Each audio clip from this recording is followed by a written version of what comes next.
செய்வோம். அன்பு இரக்கமுள்ள பரலோக பிதாவே, மனமகிழ்ச்சியான இந்த காலை வேளைக்காக நன்றியோடு ஸ்தோத்திரிக்கிறோம். குமாரன் கோபம் கொள்ளாமல் இருக்க அவர் பாதத்தை அனுதினம் முத்தமிடுங்கள் என்று சங்கீதக்காரன் சொன்னது போலவே, ஆண்டவரே, நீர் கோபம் கொள்ளாதிருக்க நாங்கள் அனுதினம் உங்கள் சமூகத்தில் வந்து உம்மை ஆராதிக்க, உம்மை போற்ற, உம்மை பாவங்களை அறிக்கையிட்டு உமக்கு நன்றி செலுத்த, நீர் கொடுத்த ஆசீர்வாதங்களுக்காக உம்மை ஸ்தோத்திரிக்க, நீர் கொடுத்த இந்த நல்ல வேலைக்காக நன்றியோடு ஸ்தோத்திரிக்கும். ஒரு அரை மணி நேரமாவது உங்களோட கூட இருக்கிற ஒரு கிருபை. விசேஷமாக ஆண்டவரே, நீர் கடைசியாக உங்களுடைய ஆசை ஒரு மணி நேரமாவது விழித்திருந்து ஜெபிக்க கூடாதா என்று நீர் உங்களுடைய சீஷர்கள் பார்த்து கேட்டீங்க. நாங்கள் உங்களுடைய சீஷர்களாக இருக்க முடியலனாலும், உங்கள் பிள்ளைகளாக இருக்க எங்களுக்கு அதிகாரம் இல்லைனாலும், உங்களுடைய வேலைக்காரர்களாக இருக்கிற மேசில் கீழ் விழுகிற துணிக்கைகளை பொறுக்கிக் கொள்கிற அந்த நாய்க்குட்டிகளைப் போல நாங்கள் உங்களுடைய சமூகத்தில் அரை மணி நேரமாவது அமர்ந்திருக்கிறோம். அந்த கானானிய பெண்ணுக்கு நீர் செய்தது போல கர்த்தர் எங்களுக்கு நீர் செய்து வருகிறீர். உமக்கு நன்றியோடு ஸ்தோத்திரிக்கிறோம். எங்கள் கால்கள் வழுவாதபடிக்கு, எங்கள் கால்கள் இடராதபடிக்கு, நாங்கள் மரணத்திற்கு குழியிலே விழாதபடிக்கு, நாங்கள் வறுமையிலே சாகாதபடிக்கு, எங்கள் வியாதி எங்களை பயமுறுத்தாதபடிக்கு, பிரச்சனைகள் தலைக்கு மேலே போகாதபடிக்கு, அநேக குழப்பங்கள் மத்தியிலே, பிரச்சனைகள் மத்தியிலே எல்லாவற்றையும் எளிமையாய் முடித்து, எப்படி பனி சூரியன் எழுந்த உடனே காணாமல் போகிறதோ அதே போல இமை பொழுது உன்னை கைவிட்டேன் என்று சொல்கிற அந்த இமை பொழுதுல அதுக்கப்புறம் நீடிய இரக்கங்களினாலும் தயவினாலும் பொறுமையினாலும் உன்னை நான் சேர்த்துக்கொண்டேன்னு சொன்ன நம்முடைய வார்த்தைக்கு ஸ்தோத்திரம் ஆண்டவரே. எல்லா ஆண்டவருக்கு நன்றி செலுத்துங்க. இந்த 40 நாட்கள் மிகவும் பிரயோஜனமுள்ள நாட்களாக இருக்க தேவன் உதவி செய்ய வேண்டும் என்று இயேசுவின் நாமத்தில் செபிக்கிறோம் நல்ல பிதாவே, ஆமென். நம்ம இணைந்து ஒரு வார்த்தை சொல்லும் கர்த்தாவே ஒரு பாடலை பாடலாம். தெரிஞ்ச பாடல் சேர்ந்து பாடல். ஒரு வார்த்தை சொல்லும் கர்த்தாவே, எங்கள் வாழ்க்கை எல்லாம் செழிப்பாகுமே. ஒரு வார்த்தை சொல்லும் கர்த்தாவே, உம் வார்த்தையிலே சுகம், உம் வார்த்தையிலே மதுரம், உம் வார்த்தையிலே எல்லாம் சந்தோஷம். உம் வார்த்தையிலே சுகம், உம் வார்த்தையிலே மதுரம், உம் வார்த்தையிலே எல்லாம் சந்தோஷம். நல்ல சந்தோஷமா பாடலாம்ல. மாறாவின் தண்ணீரெல்லாம் மதுரமாக மாறி போகும். நம்ம மாறாவின் தண்ணீர், மாறாவின் தண்ணீரெல்லாம் மதுரமாக மாறி போகும். கண்ணீர் மாறிடும், துக்கம் மாறிடும், கண்ணீர் மாறிடும், துக்கம் மாறிடும். ஒரு வார்த்தை சொன்னால் போதுமே, ஒரு வார்த்தை சொன்னால் போதுமே. உம் வார்த்தையிலே சுகம், உம் வார்த்தையிலே மதுரம், உம் வார்த்தையிலே எல்லாம் சந்தோஷம். இருளான வாழ்க்கை எல்லாம் ஒளியாக மாறி போகும். இருளான வாழ்க்கை எல்லாம் ஒளியாக மாறி போகும். கண்ணீர் மாறிடும், துக்கம் மாறிடும், கண்ணீர் மாறிடும், துக்கம் மாறிடும். ஒரு வார்த்தை சொன்னால் போதுமே, நீர் ஒரு வார்த்தை சொன்னால் போதுமே. உம் வார்த்தையிலே சுகம், உம் வார்த்தையிலே மதுரம், வார்த்தையிலே எல்லாம் சந்தோஷம். எரிகோவின் தடைகள் எல்லாம் துதிகளாலே மாறி போகும். எரிகோவின் தடைகள் எல்லாம் துதிகளாக மாறி போகும். கண்ணீர் மாறிடும், துக்கம் மாறிடும், கண்ணீர் மாறிடும், துக்கம் மாறிடும். ஒரு வார்த்தை சொன்னால் போதுமே, நீங்க ஒரு வார்த்தை சொன்னால் போதுமே.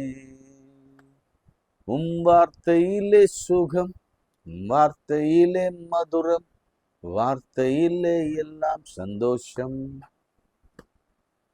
வார்த்தையிலே சுகம், வார்த்தையிலே மதுரம், வார்த்தையிலே எல்லாம் சந்தோஷம்.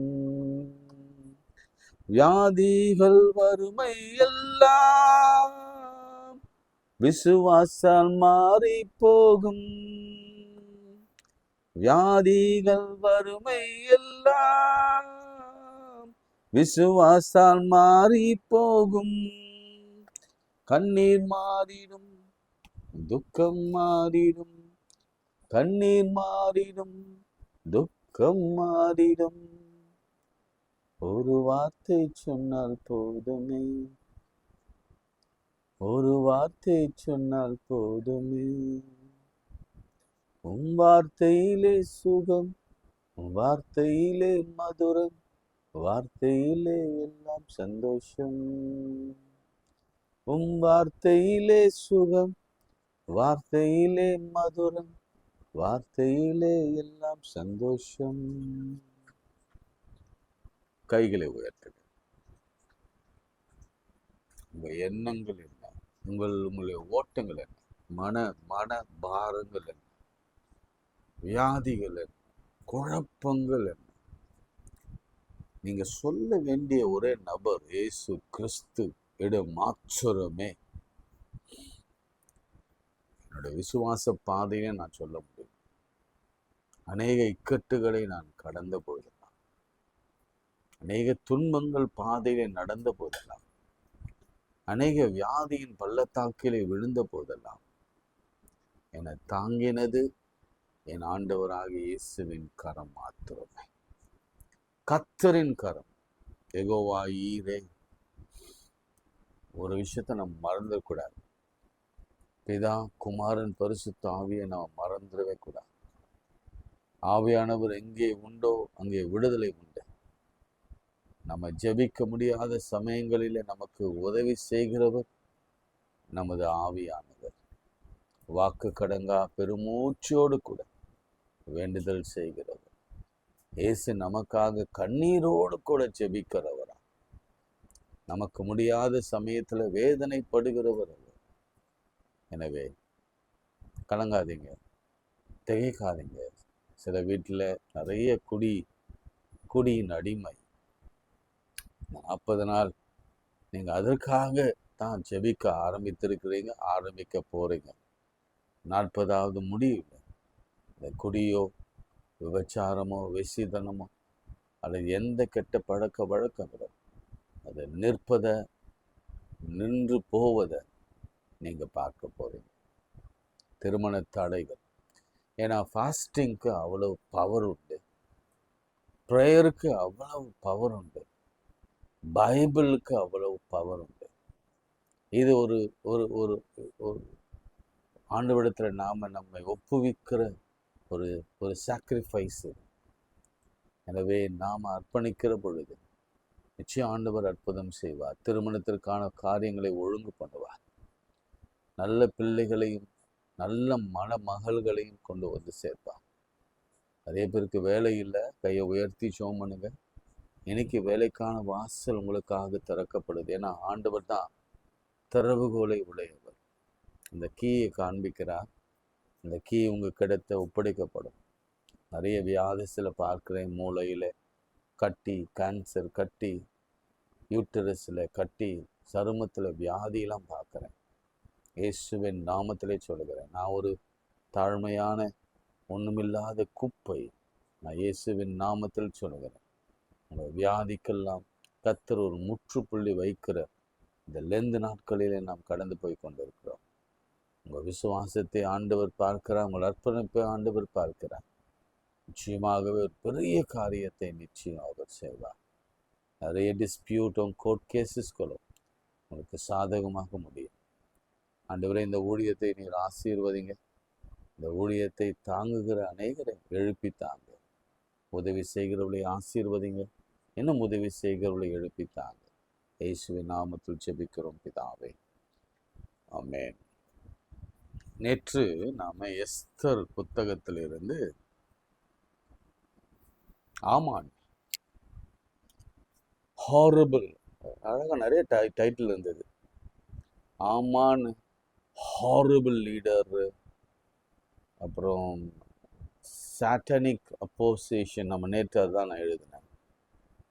கோலியாத்தை பார்க்கிறோம். கோலியாத் அவனும் ஒரு சாட்டானிக், ஒரு பிம்பம். அதுதான் சாட்டன், அதுதான் சாத்தான். அதே மாதிரி ஆமான் அதுதான். அவன் செய்த காரியங்களை நான் சொல்லிட்டு அடுத்த நிகழ்வுக்கு நான் கடந்து போகிறேன். ரொம்ப எளிமையான ஒரு விஷயம் தான். வேணா நம்ம அதை எடுத்து அது முடிக்கலாம். ரொம்ப முக்கியமான ஒரு விஷயம். ஏனென்றால் கர்த்தர் எவ்வளவு உபவாசத்தினாலே காரியத்தை மாறுதலாக்கி அவர் முடித்து கொடுத்தார் என்பதற்கு இதை விட ஒரு பெரிய உதாரணம் எதுவும் கிடையாது. அதனால எஸ்தர் புத்தகத்தை ஒருவேளை நீங்க பைபிள் வச்சிருந்தீங்கன்னா நீங்க அதை திருப்பி கொள்ளுங்க. இந்த எஸ்தர் புத்தகத்துல நேற்று வரைக்கும் நம்ம பார்த்தது ஆமானின் சதி. அதாவது நான் சொன்னல, பிசாசு எப்படி விழுங்கலாம் என்று வகை தேடி அவன் காத்து கொண்டிருக்கிறான். சரி, நிறைய பேர் படிக்க ஆரம்பிச்சிட்டீங்க பைபிள்ல. நான் சொல்றேன், தானியல், இந்த வார்த்தையை நல்லா எழுதி வச்சுக்கோங்களேன். யாரெல்லாம் இதை ஆரம்பிக்கணும்னு முடிவு எடுத்தீங்களோ, இப்போ முடியல, கஷ்டமாக இருக்கு, தொடர்ந்து செய்ய முடியல, அதை பற்றிலாம் எந்த கவலையும் இல்லை, குறைவும் இல்லை. ஆண்டவர் அதெல்லாம் பார்க்க போறதில்லை. நீங்கள் முடிவு எடுத்த அந்த நாள் இருக்குல்ல, உடனே இந்த நாளாக கூட இருக்கலாம். முடிவு எடுத்த நாளிலே தானியலுக்கு கர்த்தர் அருளின அந்த பதில் உங்கள் வீட்டை தேடி வந்துருச்சு. நீங்க அதை சுதந்திரிக்க போறீங்க. ஆமென். இதுதான் நான் அவருடைய சாணாதிபதியாக நின்று, மிடில் மேனா நின்று உங்களுக்கு கொடுக்கிற ஒரு அஷ்யூரன்ஸ். இதுதான் அவருடைய ஸ்தானாதிபதியாக கொடுக்க அவர் கொடுக்க போகிறார். அவர் என்ன சொல்ல நான் சொல்றேன். தானியல் ஜெபிக்க தொடங்கின மாத்திரத்துல கட்டளை வெளிப்பட்டது. நீங்க படிக்க தொடங்கின மாத்திரத்துல உங்களுக்கான கட்டளை, உங்களுக்கான பதில், உங்களுக்கான கட்டவிழ்த்தல், உங்களுக்கான சுகமளித்தல் வெளிப்பட்டதை என் ஆவிலே நான் உணர்கிறேன். நாளைக்கும் நீங்க நம்பர்ஸ் உபாகம் படிக்க ஆரம்பிங்க. நான் டெய்லி உங்களுக்கு நம்முடைய பிளாக்ல போடுவேன். வசனங்களையும் நான் எழுதி அனுப்புகிறேன். நீங்களும் உங்களுடைய கருத்துக்களை என்னோட கூட பகிர்ந்து கொள்ளுங்க. உங்களுடைய ஜெப குறிப்புகளை எழுதி அனுப்புங்க. ஏன்னா அந்த உபவாச நாட்களில் நம்ம சேர்ந்து நம்ம ஜெபிக்கலாம். கர்த்தர் பெரிய காரியங்களை செய்வார். நான் அல்ல, இந்த நாட்கள் அவருக்கு ரொம்ப விசேஷமான நாட்கள், அவர் செய்வார். சரிங்களா? எஸ்தர்ல ஆமான் பண்ணின விஷயத்தெல்லாம் நம்ம பார்த்தோம். அப்போ அவன் அழிக்க பார்த்துட்டான். 4ஆம் அதிகாரத்துல இப்படி இருக்கு பாருங்க.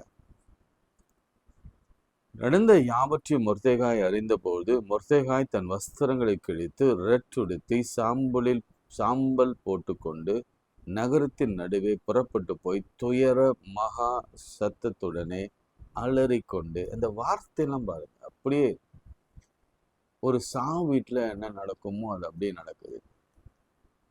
அலறி துக்கம். ஏன்னா அழிக்க போறாங்க. ஆர்டர் இஷ்யூ ஆயிடுச்சு. இன்னைக்கு அப்படிப்பட்ட ஒரு நிலையில நீங்க இருப்பீங்கன்னா, இந்த காரியத்துல நம்ம உபவாசம் இருக்கிறோமோ என்ன நடக்க போகுதுன்னு பார்க்கலாம். ராஜாவின் அரண்மனை வாசல் முகப்பு மட்டும் வந்தான். ரெட்டு உடுத்தினவனாய் ராஜன் அரண்மனையின் வாசுக்குள் பிரவேசிக்க ஒருவனுக்கும் உத்தரவில்லை. ராஜாவும் உத்தரவு அவனுக்கு கட்டளையும் போய் சேர்ந்த ஒவ்வொரு நாட்டிலும் ஸ்தலத்திலும் உள்ள யூதருக்குள்ளே மகா துக்கமும் உபவாசம். யூதருக்குள்ள போச்சு.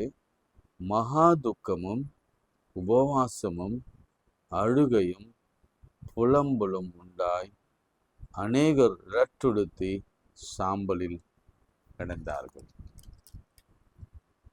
இப்போ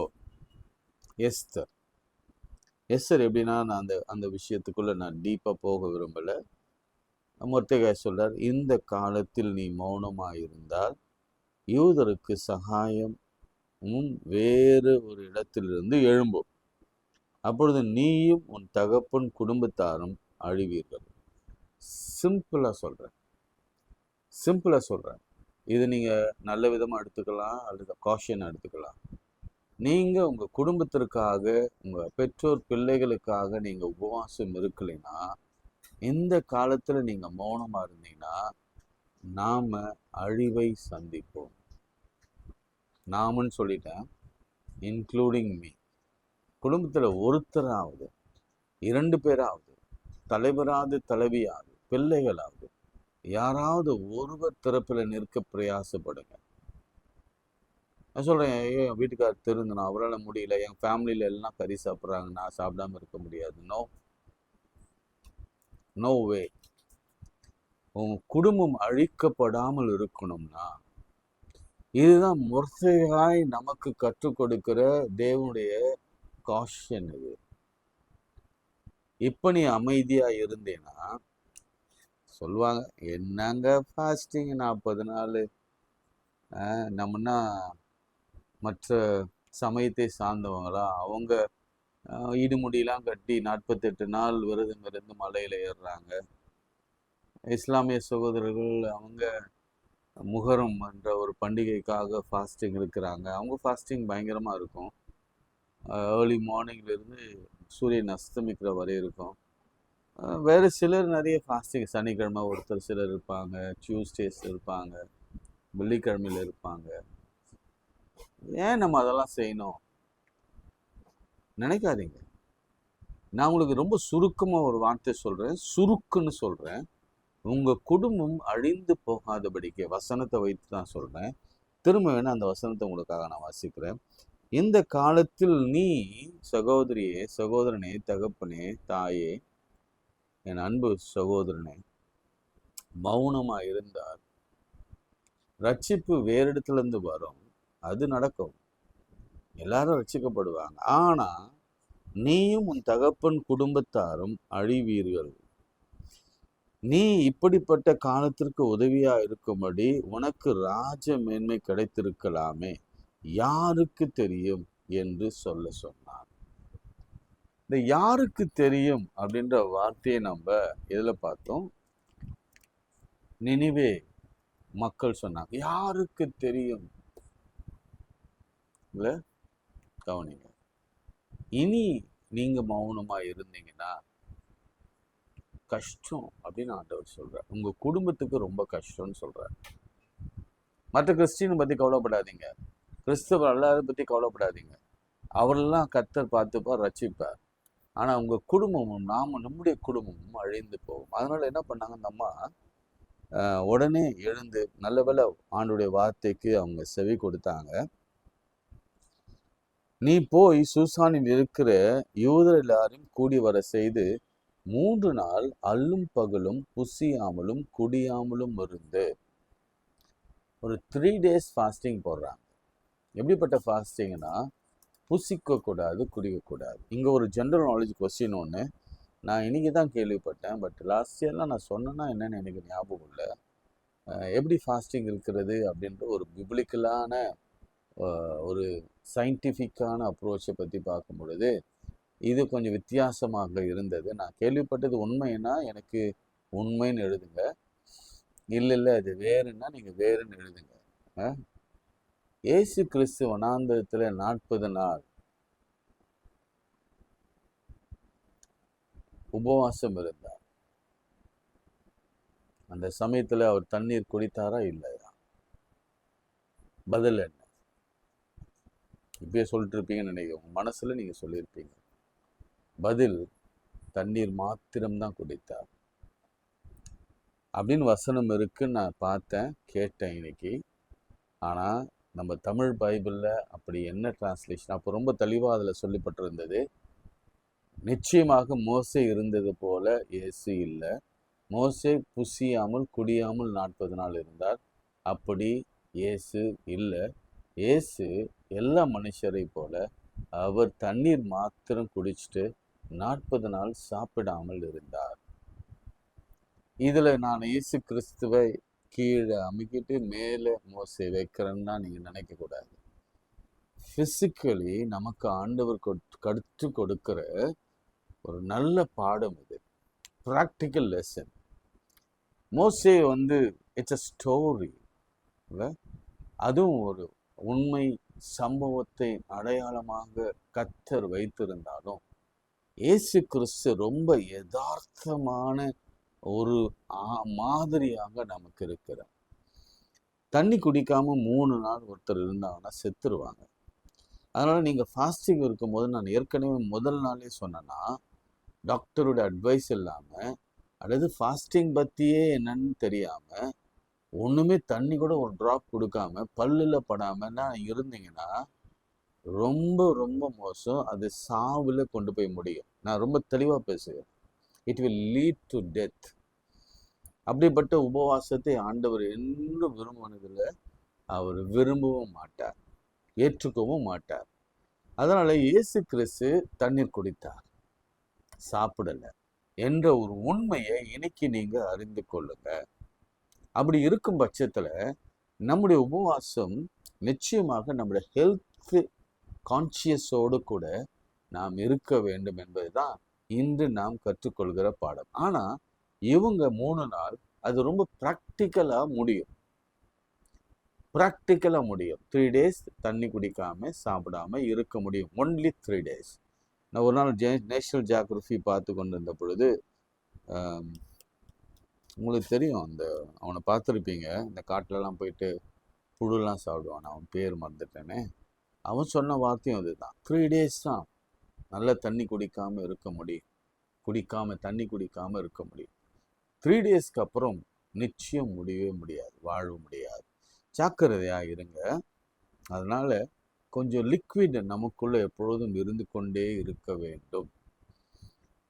ரொம்ப அக்ரெசிவா அந்த வார்த்தை நான் போறேன், ரொம்ப அக்ரெசிவா ஒருவேளை இந்த ஃபால்ஸ் ஸ்பிரிச்சுவாலிட்டின்னு சொல்லுவாங்க, கண்மூடித்தனமான ஒரு ஆவிக்குரிய வாழ்க்கைக்குள்ள போவாதீங்க.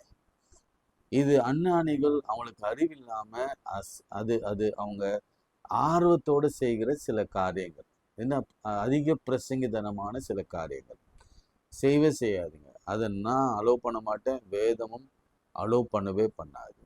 உங்களுக்கு டயர்டாக இருந்தால் நீங்கள் டெஃபினட்டாக you have to take some drinks. Sugar level குறைஞ்சா you have to take some sugar, chocolate சாப்பிடணும். வீக்காக இருந்தீங்கன்னா you have to take your diet. And you can stop it, that is அது பிரச்சனையே இல்லை. நான் சொல்றேன், எப்பவுமே ஆண்டவர் மனதை தான் பார்க்கிறார், மனதை பார்க்கிறார். அவர் நீங்க நடிப்பதை அதுதான் சொல்லுவார்ல அந்த வார்த்தையில, நீங்க உபவாசம் போகும்போது யாருக்கும் தெரியக்கூடாது, நீங்க எண்ணெயை பூசுங்க, முகத்துக்கு நல்ல கழுவிட்டு எண்ணெயை பூசி நல்ல ட்ரெஸ்ஸை போட்டு இருங்க, ஏன்னா அந்த ரங்கத்தில் பார்க்கிற உன் பிதா. அதுல ஒரே ஒரு அர்த்தம், மீதி எல்லாத்தையும் விட்டுருங்க, அந்த ரங்கத்தை பார்க்கிற உன் பிதா. நீ எதுக்காக இருக்க விரும்புற, உன்னுடைய வேண்டுதல் தான் என்ன, உன்னுடைய விருப்பம் தான் என்ன, எதை நிறைவேற்ற நீ உபவாசம் இருப்பேன் என்று தீர்மானித்தாய், அதை தான் அவர் பார்க்கிறார். எத்தனை நாளை என்பது அல்ல, நமக்கு ஒரு நாள் கொடுக்கப்பட்டிருக்கிறது 40 days. அந்த 48 daysன்றது அது ஒரு சயின்டிஃபிக்கலா ஒரு மண்டலம் என்று சொல்லுவாங்க. ஒரு மண்டலம் என்பது தமிழ் வைத்தியத்துல மண்டலம் என்று சொல்லுவாங்க. நம் தமிழ் மண்டலம் என்பது 40 days என்றது ஒரு ஒரு மண்டலம். அந்த மண்டலம் என்னன்னா, நம்முடைய உடல் உறுப்புகளிலே இருக்கிற ஜீன் மற்றும் டிஎன்ஏ என்று சொல்லப்படுகிற நுண்ணுயிர்கள்லாம் இருக்குல்ல, அதெல்லாம் வளர்ந்து இறந்து மறுபடியும் வளர்ந்து இறந்து வளர்கிற ஒரு சர்க்கிள். அது எல்லாம் கிளியர் ஆகும். ஃபார் எக்ஸாம்பிள், நீங்க கறி சாப்பிடாம இருந்தால் அந்த கொழுப்பு 48 நாள் ஆகும் கொழுப்பு கரைய, அல்லது ஏதோ ஒரு ஃபில்டர் சரியாகலை, சிறுநீரகத்துல ஏதோ ஒரு ஃபில்டர் பாதிக்கப்பட்டிருக்கு, அல்லது கணையத்துல ஏதோ ஒரு சின்ன பாதிப்பு இருக்கு, மூளையில ஏதோ டாக்ஸின் இருக்கு, நம்ம உடல்ல ஏதோ கெட்ட டாக்ஸின், அதாவது விஷத்தன்மை இருக்கு, அதெல்லாம் முறிக்க 48 days தேவைப்படும். அது முடிஞ்ச உடனே நம்முடைய உடம்பு ரெஃப்ரெஷ் ஆகிடும், புதுசாக மாறிடும். அப்போ எந்த தீங்கும் நம்ம வரவே ஒட்டாது, வரவும் கர்த்தர் அனுமதிக்க மாட்டார். இது ஒரு சயின்டிஃபிக் அப்ரோச் ஆஃப் ஃபாஸ்டிங். இதுதான் பைபிள் நமக்கு அடிக்கடி சொல்லி கொடுக்கிற ஒன்று. அது மோசேலிருந்து இயேசு கிறிஸ்து வரைக்கும், அதுக்கப்புறம் பவுல் அப்போஸ்தலன், சீஷர்கள் எல்லாரும் செய்த ஒன்று. இங்கே எஸ்தர் செய்ததுன்னா 3 days செய்தாங்க. நான் இன்னும் திரும்ப திரும்ப அங்கே தான் வரேன். என்ன செய்தாங்கன்னா,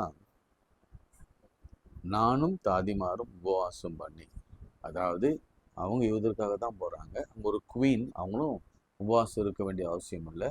அதனால் உங்களுக்கு பிரச்சனை இல்லைனாலும் கூட நீங்கள் உங்கள் பிள்ளைகளுக்காக உபவாசம் இருக்க வேண்டும், தேசத்திற்காக இருங்க. அடிக்கடி மவுன்சி தாசரசனை சொல்லுவார், அந்த நீங்கள் தேசத்திற்காக உபவாசம் இருங்க, அது ரொம்ப நல்லது அப்படின்னு சொல்லுவார். ஒரு நாள் அப்படி இருந்து பாருங்க, குடும்பத்துக்கு ஒரு நாள் இருந்து பாருங்க, ஊழியக்காரருக்கு ஒரு நாள் இருந்து பாருங்க. நீங்கள் ஆண்டவரை சேலஞ்ச் பண்ணுங்க. நம்ம சில விஷயங்கள் ஆண்டவரை சேலஞ்ச் பண்ணுறது இல்லை. ஆண்டவரை இன்னைக்கு வேதாகம் சொல்லுகிறபடியே நான் தேசத்துக்காக ஒரு நாள் உபவாசம் இருக்க பிரியப்படுகிறேன். இடுப்பு எலும்பு அப்படி அந்த வசனம், நல்ல வசனம், அது மறந்து போகுது அடிக்கடிக்கு. ஒரு ஏக்க பெருமூச்சோடு கூட நாம் உபவாசம் இருக்க வேண்டும், செபிக்க வேண்டும் என்று ஆண்டவர் விரும்புகிறார். சட்டத்தை மீறி ராஜாவிடத்தில் பிரவேசிப்பேன், நான் செத்தாலும் சாகிறேன் என்றார். நடந்தது என்னன்னா, முதல்ல ராஜா கேட்குறான், உனக்கு ராஜ்யத்துல பாதி வேணும்னாலும் தரேன்னு சொல்றான். அதெல்லாம் ஒன்றும் வேணாம் அப்படின்னு சொல்லிட்டு சாப்பாடுக்கு மட்டும் வாங்க அப்படின்னு சொல்றாரு. சொல்லி முடிச்சுட்டு அதுக்கப்புறம் இந்த ஆமானுடைய சதியெல்லாம் அவருக்கு அறிவிக்கப்பட்டது. மாத்திரமல்ல, உபவாசத்தினால வருகிற மேன்மை என்னன்னா, இவங்க உபவாசம் பண்ணி முடித்த அந்த நாளிலே செங்கோல் நீட்டப்பட்டது. ஃபர்ஸ்ட் ஆண்டவர் ஒரு ஒரு என்ட்ரன்ஸை கொடுக்கிறார். அல்லேலூயா சொல்லுங்களேன். உபவாசம் பண்ணி முடித்த உடனே உங்களால் என்டரே ஆக முடியாத ஒரு என்ட்ரன்ஸ்குள்ளர, ஒரு அரசவைக்குள்ள, ஒரு ஆட்சிக்குள்ள, ஒரு அரண்மனைக்குள்ள, ஒரு அரியணைக்குள்ள, ஒரு பொசிஷனுக்குள்ள, ஒரு ஒரு ஒரு பொசிஷனுக்குள்ள, அல்லது நீங்கள் என்ன பண்ண நினச்சிக்கோங்க, ஒரு திருமண வாழ்க்கைக்குள்ள அல்லது குழந்தை பேருக்குள்ள என்டர் ஆவீங்க. 3rd day. நீங்கள் நல்லா கவனிங்க, நான் இன்னும் சத்தமாக சொல்கிறேன், எனக்கு கேட்குறேன்னா இதை பாருங்க. நீங்கள் 3 நாள் உபவாசம் இருந்த பிறகு முதல் ஆண்டவர் செய்கிற விஷயம் என்னன்னா, க்ளோஸ் பண்ணியிருக்கிற எல்லா டோரும் அல்லது க்ளோஸ் பண்ணியிருக்கிற எல்லாருடைய இருதயமும், கடினமான இருதயமும், இல்லை நீங்கள் என்னை கேட்காம உள்ளே வரவே முடியாது என்று தடை போட்டு வைத்திருக்கிற எல்லா காரியத்தையும் கர்த்தர் ஓப்பன் பண்ணி எஸ் என்று சொல்ல வைப்பார். கமின் அப்படின்னு சொல்ல வைப்பார். கர்த்தரால் ஆசீர்வதிக்கப்பட்டவளே நீங்கள் உள்ளே வாங்க அப்படின்னு ஆண்டவர் கூப்பிடுவார். அல்லேலூயா. எவ்வளோ பெரிய ஆச்சரியம் பாருங்க.